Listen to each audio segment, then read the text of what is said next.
अपना सबके मिथिला संस्कार पर स्वागत करै छी। चौड़चन के विधि दै छी। देखू चौड़चन के करऽ के अपना अपना नियम छै, अपना अपना बात छै, लेकिन व्रत तो ओहिना होइ छै भरि दिन के। कते लोग निराहार कऽ कऽ हाथ उठा कऽ तखन शरबत अपन भोजन पानी केलक, कते लोग चाय पानि पी कऽ तखनो ही व्रत केलक। अब नहीं होइ छै बर्दाश्त तऽ लोग की करतै, चाय पानि पी लेलक तखन व्रत केलक। कते लोग ओहिना केलक तऽ भरि दिन के पाबनि होइ छै। चौड़चन व्रत में नियम छै दही के।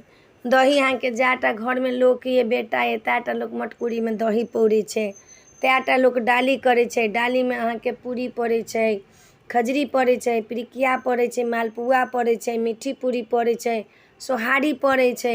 ओहिमे अहाँके नेबो, खीरा, मकई, अनार, संतरा, सेब, बाबूस, जते जे अइ गागर, नेबो ई सब पड़ै छै। पान, सुपारी, अक्षत, फूल सब पड़ै छै डाली में। जकरा खजरी पिरिकिया सब नहीं होइ छै, फलो लऽ कऽ लोक कऽ लै छै, सोहारी धऽ कऽ आ फल फूल से लोक कऽ लेलक। अपन अपन नियम छै। कते लोग के जे छै केराव दालि के पूरी लऽ कऽ तखन हाथ लो अथी मरड़ भराइ छै। कते लोग मिट्ठी पूरी से भरै छै। तऽ अहाँके अपना चाउर के पूरी कते लोग बनेलक, कते लोग के पूरी से नहीं भेल, मिट्ठी पूरी से भरल लोग खायल अपन पूरी बनेलक, तरकारी बनेलक। ब्राह्मण भोजन के दिन के बेसी महत्व छै। कोनो पाबनि तिहार करू तऽ ब्राह्मण भोजन जरूर कराउ। तऽ ब्राह्मण भोजन के बेसी महत्व छै एहिमे। साग जे लोक बनबैया, सागो लोक बनबैया झिमनी धऽ कऽ, झिमनी के सब्जी, ओल के सब्जी, ओल के चटनी सब लोक बनेलक। हिनकर एतेक चीज तऽ अहाँके बनि जायत। पूजा करे के विधि बतबै छी।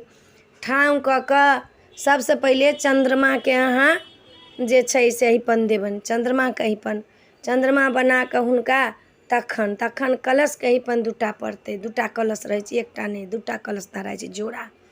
कलश धरेतनि तखन दही के अहिपन देबनि, तखन चंगेरी के अहिपन देबनि, तखन मरड़ के अहिपन देबनि।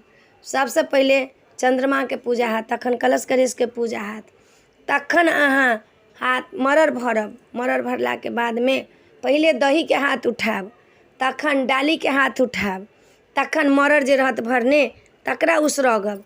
उसरग कऽ फेरू चंद्रमा के पूजा कऽ कऽ जतेक रहत अहाँके फल फूल पिरिकिया खजरी ताहि सब में से तोड़ि कऽ हुनका चंद्रमा के चढ़ेबनि आ कलश के चढ़ेबनि, तखन हाथ उठायब। मंत्र पढ़ैत रहै छै लोक, मंत्र तऽ हम देब यूट्यूब पर, उहे सब सुनि कऽ अहाँ सब हाथ उठायब। बिना मंत्र के लोक हाथ नहीं उठबै छै। मंत्र देब यूट्यूब पर, मंत्र से अहाँ सब हाथ उठायब। जखन हाथ उठि जायत तखन जाकऽ अहाँ सबके गोर लगवा लेब। जते घर परिवार में लोक रहत सबके दही धऽ कऽ डाली धऽ कऽ सबसे गोर लगवा कऽ, गोर लगेला के बाद में बेटा मरड़ भंगै छै। बेटा जे मरड़ भंगलक तऽ मरड़ जे कते ठमन जे छै से जैटा डाली रहत ताहि ठमन मरड़ भरायल रहल। कते ठमन लोक एके ठमन धऽ देलक तऽ ओकरा आधा आधा बेटा केलक। चाइरो ठमन रहत मरड़ भरल तऽ बेटा सबके कहबनि आधा आधा करला, पति के कहबनि, बेटा के कहबनि, नाती के कहबनि। बेटा ही लड़का जे छै से मरड़ भंगै छै। मरड़ भांगि लेलक तऽ प्रसाद रूप में अहाँ सबके खोइछ में धऽ देबनि। जखन सब लोक हाथ गोर लागि लेत, सब लोक सबसे गोर लागि कऽ तखन जाकऽ मरड़ भंगायत। मरड़ भंगेला के बाद सब उसरगा जायत, तखन उठा कऽ सबके प्रसाद अहाँ देबनि ओहिठमन से। तऽ अपने सबके चौड़चन के विधि बता देलहुँ हाँ, पूजो करऽ के विधि बता देलहुँ हाँ। नीक लागत तऽ चैनल के सब्सक्राइब करब, लाइक करब, कहऽ के नहीं बिसरब। जय मिथिला, जय माता जी।